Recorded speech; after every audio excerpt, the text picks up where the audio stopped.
ఓం శ్రీరస్తు. మళ్ళీ ఆగస్టు 15వ తేదీ భారత స్వాతంత్ర దినోత్సవం మనకి సమీపం అవుతోంది. ఇప్పుడు ఉత్సవం జరుపుకుంటున్నాం ప్రతి సంవత్సరం.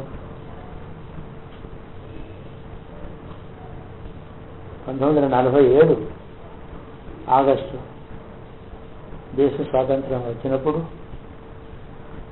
మేమంతా యూనివర్సిటీల్లో చదువుకుంటున్న విద్యార్థులం. ఎంతో ఉత్సాహంతో ఈ ఉత్సవం జరుపుకున్నాం. కానీ ఆ రోజున కూడా ఈ సంతోషంతో పాటే మనసులో కొంత బాధ కూడా ఉంటుంది.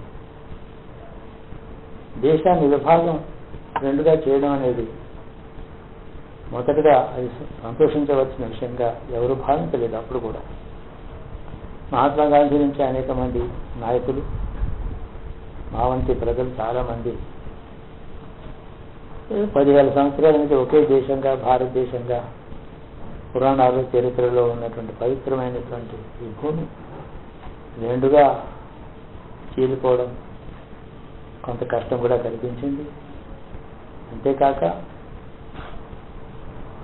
లక్షలాది ప్రజలు, అంటే వేలాది కుటుంబాలు లాహోర్ నుంచి ఢిల్లీకి తరలి రావడం, మత సంబంధమైనటువంటి ద్వేషం, కలహాలతో వందలాది సంవత్సరాలు ఒకే గ్రామాన్ని అంటిపెట్టుకున్నటువంటి కుటుంబాలు వాళ్ళ తాతలు జీవించిన భూమిని, ఇంటిని వదిలిపెట్టి కాంతి చీకులుగా ఎక్కడికో పోవలసి వచ్చిన స్థితి చాలా దుఃఖకరంగా ఆనాడు పత్రికలే కాక నాయకులు, ఆనాడు జరుగుతున్నదంతా మాకు తెలుసు, కొంత బాధ కూడా కలిగింది.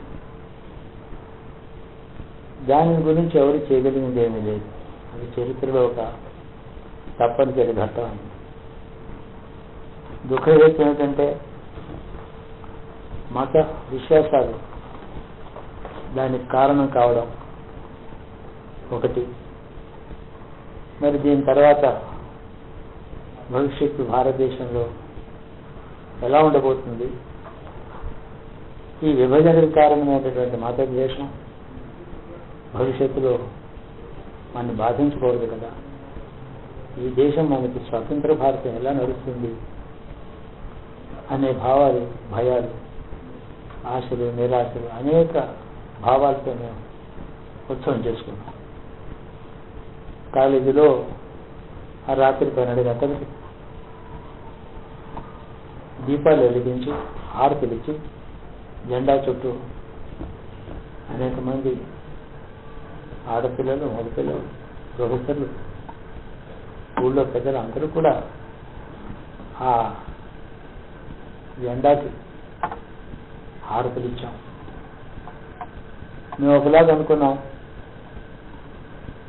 ఇస్లాం కారణంగా ఒక పాకిస్తాన్ ఏర్పడినప్పటికీ కూడా మిగిలిన భారతదేశం హిందూ దేశం కాదది, హిందూ, ముస్లిం, క్రిస్టియన్ దేశంగా మిగిలింది అని మేము అందరూ భావించాం. అలాంటి ఉపన్యాసాలు కూడా ఆ రాత్రి విన్నాం.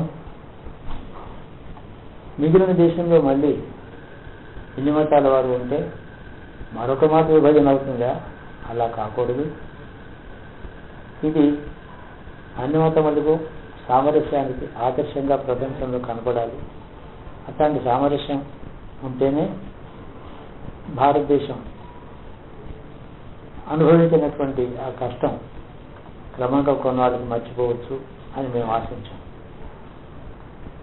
అసలు స్వాతంత్ర్యం ఎందుకు అనే ప్రశ్న ఒకటి వచ్చింది. బ్రిటిష్ ప్రభుత్వంలో ప్రభుత్వం నడక బాగానే ఉంది, ఆఫీసులు బాగానే పనిచేస్తుంది. అంతేకాక భారతదేశంలో అంతకుముందు ఎన్నడూ లేనటువంటి అభివృద్ధి చాలా జరిగింది వాళ్ళ టైంలో. రైల్వేస్ ఎక్కడెక్కడ పెషావర్కి అవతల పాకిస్తాన్లో చాలా రిమోట్ పర్వత పంతుల దాకా మొదలుపెట్టి కేరళలో చివరి మైలూరాయి వరకు కూడా రైలు నడవడం మొదలెట్టారు. హైవేస్ వేశారు, టెలిఫోన్స్ వచ్చాయి, పోస్టల్ డిపార్ట్మెంట్ వచ్చింది. ఒక అనాసక్తి కార్డు కొనుక్కుంటే మన ఊళ్ళో పోస్టులో వేస్తే 4 రోజుల తర్వాత ఢిల్లీలో కార్డు చేస్తాం. ఇది కమ్యూనికేషన్. ప్రజలందరూ చాలా సుఖంగా ఉన్నారు. మొదలు కానీ ఉండేది ఒక కానీ కార్డు. కానీ అంటే 64 కానులు ₹1. అంత చౌకగా ఉండేది. టెలిగ్రాములు వచ్చేది. ఇదంతా కాక భారతదేశంలో ఒక శాసనం, Indian penal code, criminal procedure code, ఒక లా కోర్సు, ఊళ్ళో సబ్ మ్యాజిస్ట్రేట్ దగ్గర నుంచి హైకోర్టు దాకా ఒక శాసనం ఏర్పడింది.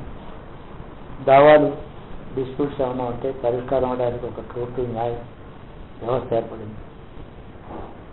రెవెన్యూ, పోలీసు, ఫారెస్ట్ డిపార్ట్మెంట్ ఏర్పడింది. అడవులను సంరక్షించడం కోసం ఏర్పడింది. వేలాది సంవత్సరాల నుంచి భారతదేశంలో ఉన్నటువంటి మాన్యుమెంట్స్ అనే చరిత్ర, పూర్వ చరిత్ర యొక్క చిహ్నాలు, వాటిని సంరక్షించుకోవడానికి ఒక డిపార్ట్మెంట్ వచ్చింది. ఇది కాదు, యావత్ భారతదేశం ఒక గవర్నమెంట్ వచ్చింది. చిన్న చిన్న రాజ్యాలు, కోట్లాటలు, ఈ సమస్యలు మనకు ఉండవు. భారతదేశం చాలా సుసంపన్నం అవుతుంది. స్వతంత్ర భారతం వస్తుంది. ఇవన్నీ బాగా జరుగుతున్నప్పుడు ఇక స్వతంత్రం ఎందుకు అని ప్రశ్న. బ్రిటిష్ ప్రభుత్వంలో భారతదేశానికి సనాతన ధర్మం అంటూ ఒకటి ఉందని, అది ప్రధానమైన ప్రాతిపదికగా దేశాన్ని పరిపాలించాలని అనే భావం కంటే సెక్యులరిజం అనండి, దాన్ని అన్ని మతాలకు సమానమైన రక్షణ అవన్నీ కనిపిస్తూ ఒక శాసనం ఈ దేశం నడవాలనే ప్రిన్సిపుల్తో వాళ్ళు చేశారు. స్వతంత్రం వస్తే భారతీయతతో కూడుకున్నటువంటి దేశ పరిపాలన ఉంటుందని పెద్దలు భావించారు. బాల్ గంగాధర్ తిలక్ మొదలైన వారి యొక్క ఆశయాలు అంటే ఏమిటి? హిందూ సామ్రాజ్యం నడవాలని కాదు, భారతీయతతో ఉండేటువంటి గొప్ప మానవత్వము, సమానత్వము, సహజమైనటువంటి ప్రేమ, సర్వసమానత్వంగా చూసేటటువంటి పరిపాలన, ఇవన్నీ వస్తాయి. ఇంతే కాక పటేల్ గారు కానీ వాళ్ళందరూ ఏమనుకున్నారంటే, సనాతన భారతీయ ధర్మంలో వేదకాలం నుంచి ఉన్నటువంటి విలువలు, ఆ ధర్మం, ఆ మతం, వాటికి కూడా సరైనటువంటి గౌరవస్థానం వస్తుందని కూడా భావించారు. జరిగిపోయింది. చరిత్రలో ఒక పెద్ద ఘట్టం, చాలా గొప్పది, ఉత్తమమైనటువంటిది, పండుగ చేసుకోవాల్సింది ఉంది, నిజమే. దాంతో చాలా అంతర్దృష్టితో జాగ్రత్తగా పరిశీలించి ఆలోచించవలసిన విషయం కూడా అందులో ఉంది. సరే, 63 సంవత్సరములు అయిపోయినాయి. మా తరం వారు కొద్దిమందే ఉండొచ్చు. అప్పుడు చరిత్ర కళ్ళతో చూసిన వారు చాలామంది ఉండడానికి వీల్లేదు. బహుశా 20% ఉంటారేమో నాకు తెలియదు. అవగాహన అంతా అప్పుడు ఏం జరిగిందో, అప్పుడు పుస్తకాలు ఎవరైనా రాసి దాన్ని చూసి తెలుసుకోవాల్సిందే తప్ప, గ్రంథ పరిచయమే తప్ప ప్రత్యక్ష పరిచయం వరకు లేదు. విద్యారంగంలో భారతీయత ఉండాలని ఒకటి అనుకున్నారు. బ్రిటిష్ హిస్టరీ, బ్రిటిష్ సామ్రాజ్యాన్ని పరిపాలించే చక్రవర్తులు ప్రతి వారి చరిత్ర గొప్పగా రాస్తే బ్రిటిష్ చరిత్ర మాకు చెప్తారు. ఎందుకు అవసరం ఏంటి? ఎక్కడ ఇంగ్లాండ్లో ఉండేటువంటి రాజవంశ చరిత్ర మనకి ఏమిటి అవసరం? దానికంటే ప్రధానమైన గొప్ప రాజవంశాలు ఇక్కడ లేవా? వాళ్ళ గురించి ఎక్కువ చెప్పాలి కదా. ఇలాంటి భావాలన్నీ ఉన్నాయి. కానీ ఈ భావాలు కూడా ఎంతవరకు మనం నేడు నిజం చేసుకున్నాం, అమలు చేశాం, అలాంటి భారతీయ చరిత్ర నేర్చుకుంటున్నామా అనే ప్రశ్నలు చాలా ఉన్నాయి. అంటే 63 సంవత్సరాల్లో భారతదేశంలో మనం సంపాదించినటువంటి ప్రగతిలో సనాతన భారతీయత యొక్క మౌలిక ధర్మ సూత్రాలు ఎంతవరకు అమలయ్యాయి, ఎంత నీతిగా ప్రజల పరిపాలన జరుగుతుంది, ఇవన్నీ ప్రశ్నలు వస్తాయి. కాబట్టి ఒక పుట్టినరోజు ఒక మనుషుడు, నేను పుట్టి ఇవాళ నాకు 67 ఏళ్ళు అయ్యి, ఇవాళ ఇంతవరకు నేనేం చేశాను, ఏం చేయాలి, ఆయుర్దాయం ఎంత ఉంది, ఎంత అయిపోయింది, ఆత్మ విమర్శ చేసుకోవడానికి పుట్టినరోజు చేసుకోమని అక్కడ పెద్దలు చెప్పారు. అలాగే స్వతంత్ర భారతానికి పుట్టినరోజు చేసుకునేటటువంటి ఆగస్టు ఇలాంటి భావాలని 10 మంది కలిసి కూర్చొని మనం ఏమి సాధించామో, ఏమి సాధించలేదో, ఏమి తప్పులు చేశామో, ఎక్కడ లోపాలు చేశామో, పరిపాలనలో ఎటువంటి తప్పులు జరిగాయో, కాన్స్టిట్యూషన్ చాలా ఉత్తమంగా తయారు చేసుకున్నాము, దాంట్లో ఎంత జరగవలసింది ఇంకా ఉంది, అమలు జరగవలసింది, ఇవన్నీ పునఃపరిశీలన చేసుకోవడానికి ఈ దినం వాడుకోవచ్చిందని నా అభిప్రాయం. దానికోసమని చర్చావేదిక వారం రోజుల ముందర నుంచి ఆగస్టు 15 ముందర నుంచి పెద్దలందరికీ చర్చిస్తే తెలిసిన వాళ్ళు చర్చించుకుంటూ ఉంటే వినేవాళ్ళు చూసేవాళ్ళకి చాలా కొత్త విషయాలు తెలుస్తాయి. అది స్వతంత్ర దినోత్సవం సప్తాహం చేసుకుంటే బాగుంటుందని అనుకుంటాను. 7వ రోజు 15కి పూర్తయ్యేటట్టు సప్తాహం చేసుకోవాలి. అనేక రంగాలు, సంస్కృతి, భాషలు, ప్రజలకు సమైక్యత, పేదలకు జరగవలసిన న్యాయం, ఇవన్నీ కూడా చర్చనీయాంశం లేదు. అప్పుడే కేవలం అది ఆ రోజు జెండా ఎగరేయడం, సాయంత్రం అది సరిపోతుంది. గాంధీ పుట్టినరోజు చేస్తాం. గాంధీ గారు ఆశయాలు ఎంతవరకు మనం జ్ఞాపకం పెట్టుకున్నాం. ఆయన మద్య నిషేధం అందరికీ చెప్పారు, తాగొద్దు. దాని ప్రభుత్వాలు అమలు చేస్తే గాంధీ పుట్టినరోజు విమర్శించుకోవచ్చిన విషయం కదా. మాలాంటి వాళ్ళు ఏ రాజకీయానికి చెందిన వాళ్ళని కాదు, భారతీయ పౌరులను వస్తాయి పార్టీలు అన్ని. మాకు అందరికీ కూడా వీళ్ళు బాగా చేయాలి, అందరికీ క్షేమాన్ని కోరే జాతి కుటుంబం మాది. అంటే మా వయసు కలిగినటువంటి మా తరం అది. కాబట్టి స్వతంత్రం ఎంత తొందరగా హడావిడిగా ఏంటో కూడా మీకు ఒక మాట జ్ఞాపకం చేసి ఊరుకుంటాను. 3 జూన్ 3 జూన్ నెల 1947లో దేశానికి స్వాతంత్రం ఇవ్వడానికి నిశ్చయించుకున్నాం, మేము వెళ్ళిపోతాం అని మొట్టమొదటిసారి వైస్రాయ్ గారి అనౌన్స్మెంట్. 3 జూన్ 15 ఆగస్టుకి స్వాతంత్రం వాళ్ళు ఇచ్చేసి వాళ్ళు వెళ్ళిపోయారు. మొత్తం 2 నెలల 22 రోజులు ఎంత అంతే కదా. 2 నెలల 22 రోజుల్లో ఇంత భారతదేశం విభాగం చేయడం సులభం అవుతుందా? 2 ఆదములు 10 ఎకరాలు పంచుకోవాలంటే ఏడాది వస్తుంది. ఆర్మీ ఎలాగా ఎవరు పంచాలి? ఆర్మీలు హిందువులు ఉన్నారు, బ్రిటిష్ తెల్లవాళ్ళు ఉన్నారు, ముస్లిమ్స్ ఉన్నారు. ఎవరిని ఎక్కడికి పంపించాలి? బెటాలియన్స్ అంటాం, కంపెనీస్ అంటాం, బ్రిగేడ్స్ అంటాం. వాటిని ఎలా పంచాలి? ఎంత పెద్ద పని. ఒక ఆర్మీని పంపడం అనేటువంటిది ఒక 2 సంవత్సరాలైనా సరిపోయినట్టు పెద్ద పని. 2.5 నెలల్లో చేయాలి. కుర్చీలు బలం దగ్గర నుంచి పంచారు, భూములు పంచారు. ఇదంతా జరిగింది. ఇదంతా ఒక మాట జరిగిందని, ఎలా జరిగిందో ప్రజల పిల్లలందరూ కూడా యువతరం వాళ్ళు తెలుసుకొని ఏం జరిగిందో, ఏం జరగలేదు, ఏం జరగవలసిందో తెలుసుకోవలసినటువంటి అవసరం ఉంది. దానికోసం ప్రత్యేక నేను అంటాను చర్చా వేదిక కావాలి. నిజంగా ఇదే ఇప్పుడు మీ టీవీ ఛానల్ ఉంది, టీవీ 9 ఛానల్ ఉంది, ఎంతో మంచి పని చాలా విషయాలు చేస్తుంది. ఇట్లాంటి చర్చా వేదికలు నిజంగా ఎందుకు వస్తే ఒకరోజు ఒక నలుగురు కూర్చొని మాట్లాడడం కాదు. ఎన్నో వర్గాల వాళ్ళు, వ్యాపారస్తులు, రాజకీయవేత్తలు, మరి విద్యా సంస్థలు నడిపించేవారు, విద్యావేత్తలు, మతస్థులు, మతంలో ఆచారం కోరేవారు, ప్రజాక్షేమం కోరేవారు అనేక చర్చలు చేస్తే తెలుస్తుంది అని ఒక గొప్ప కనువిప్పుగా ఉండేటువంటి ఒక ఉత్సవం జరగాలని నేను అనుకుంటున్నాను. సరే, ఏదైనా శివానుగ్రహం చేత భగవంతుని మనం నమ్ముకున్నాం కదా. దేశంలో సామరస్య, సమైక్యత, ఏ మత విభేదాల వల్ల విభాగం అయిపోయిందో అలాంటి విభేదాలు, అలాంటి మత మౌఢ్యం, మత సామరస్యానికి విరోధించేటువంటి శక్తులు మళ్ళీ తలెత్తి మన అశాంతిని పాలు చేయకుండా ఏం చేయాలో ఆలోచించాలి. లేకపోతే దేశ విభజన అయినప్పటికీ కూడా ప్రజల్లో మనస్సుల్లో ఐకమత్యం లేనప్పుడు అది ఎప్పుడు ఆపడే. ఒకరిని సంతోషపెట్టడానికి ఏదో కొత్త శాసనం చేయడం, దానికోసం 10 మంది దుఃఖపడ్డం, ఇది జరగకూడదు. ఇలాంటి ప్రజలు వాళ్ళ భావాలు చెప్పడం చేత అవుతాయని నా నమ్మకం. ఏదైనప్పటికీ మనం భారతమాత బిడ్డను మనం అనుకుంటాం. 1947లో పాకిస్తాన్ కూడా కలిపి మొత్తం 33 కోట్లు ఉన్నాం అప్పుడు. ఇప్పుడు భారతదేశం పాకిస్తాన్ కాక మన భారతదేశంలో ఇండియన్ రిపబ్లిక్లో అంటే బంగ్లాదేశ్ కాక మనమే 105 కోట్లు ఉన్నాం. ఎంత 3.5 పెరిగిందే. అయినా అన్నం తింటున్నాను. అన్నం ఎవరు పెడుతున్నారు? రైతు, భారత భూమి, నేల, భూమాత పెడుతుంది.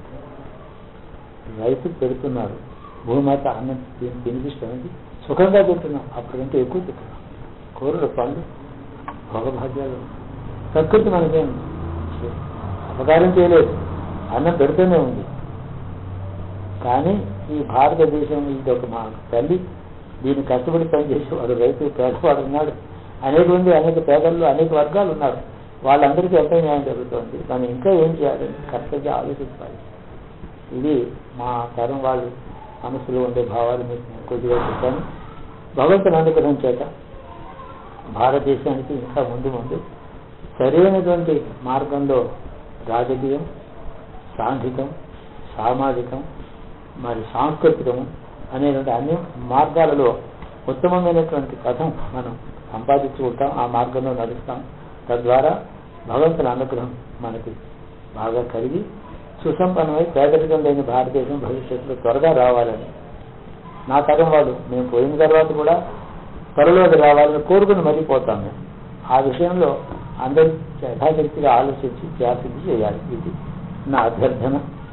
మీ టీవీ ఛానల్ చాలా మంచి పని చేస్తుంది, మంచి ప్రచారం చేస్తారని మీకు శుభాకాంక్షలు చెప్పుకుంటున్నాను.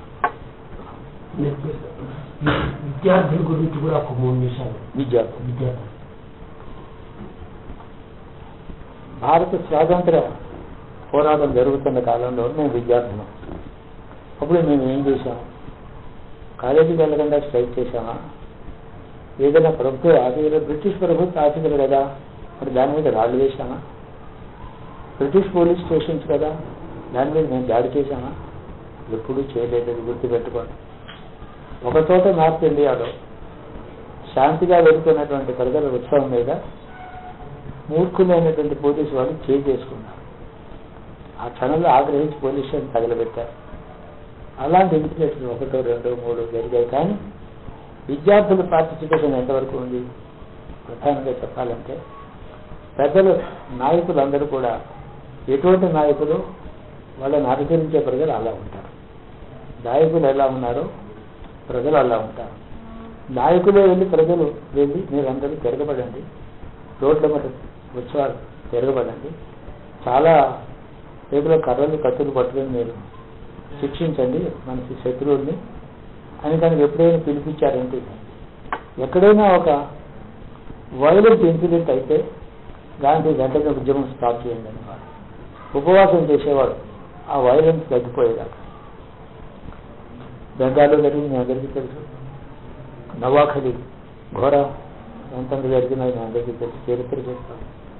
ప్రజల్లో ఒకళ్ళు కత్తులు పెట్టి చంపుకుంటుంటే ఉపవాసం చేసి నేను చచ్చిపోతానని చెప్తే వాళ్ళు శాంతి పడతారు. ముఖ్యంగా భవిష్యత్తు పౌరులు అంటే ఎవరైతే విద్యార్థులు, కాలేజీలో ఉన్న వాళ్ళు ఉన్నారు, ఎంఎస్సీలు, ఎంఏలు, పిహెచ్డీలు చేసే వాళ్ళు ఉన్నారు, బాగా విద్యావంతులు వాళ్ళు. వాళ్ళకి చెప్పేది అంటే విద్యావంతులైన ప్రొఫెసర్లు ఉన్నారు. దానికి ముందు గ్రాడ్యుయేట్ క్లాసెస్ ఉన్నాయి, దాని కింద హై స్కూల్స్ ఉన్నాయి, ప్రైమరీ స్కూల్స్ ఉన్నాయి, మిడిల్ స్కూల్స్ ఉన్నాయి. ఈ విద్యార్థి వర్గం అంతా కూడా ప్రజలలో ఎలాగ వీళ్ళు ఎలా ఉంటే భవిష్యత్తు దేశం అలా ఉంటాయని మనం గుర్తుపెట్టాం. వీళ్ళలో దేశభక్తి తప్పదు.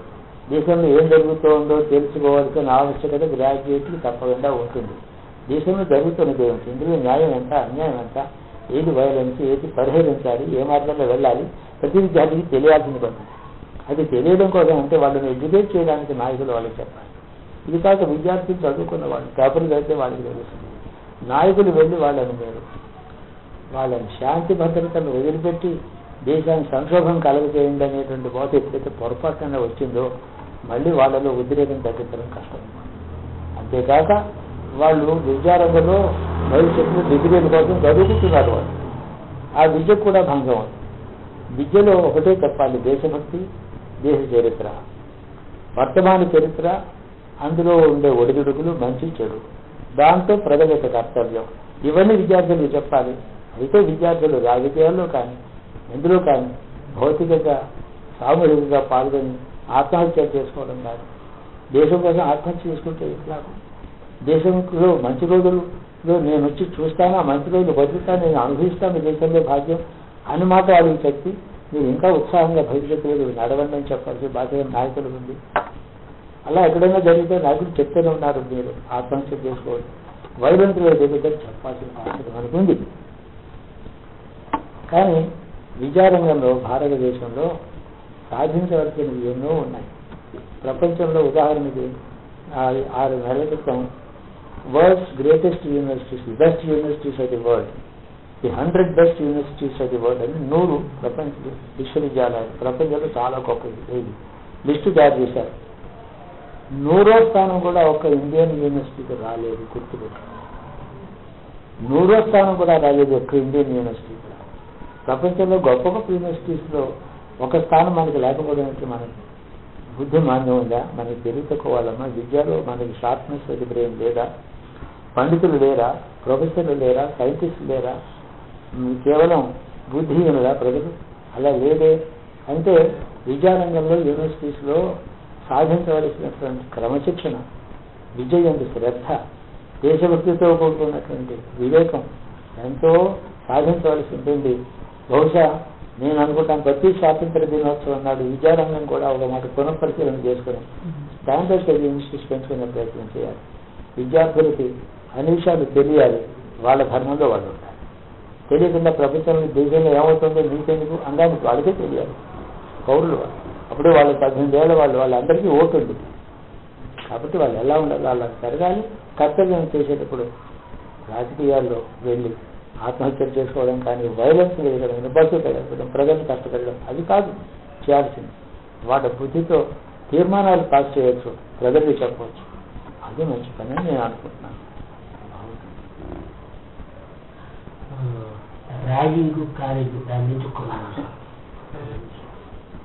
విద్యా సంస్థల్లో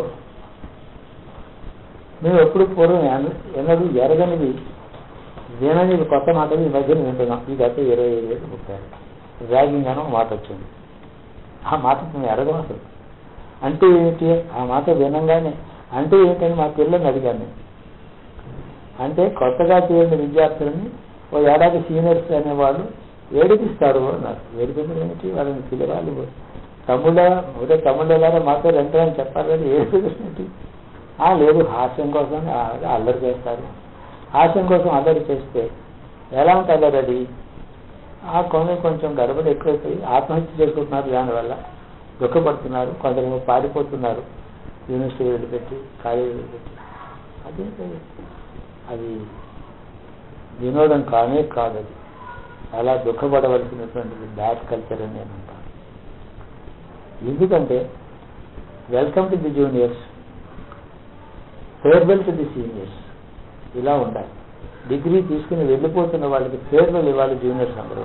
కాలేజీ కొత్తగా వచ్చిన వాళ్ళకి వెల్కమ్ టు ది జూనియర్స్, వీళ్ళకి ఆహ్వానం, వాళ్ళకి ఒక వీడుకోడు, గౌరవస్తులతో వీడుకోడు. అది అలా ఉండాలి. కానీ ఇది చాలా చెడ్డది.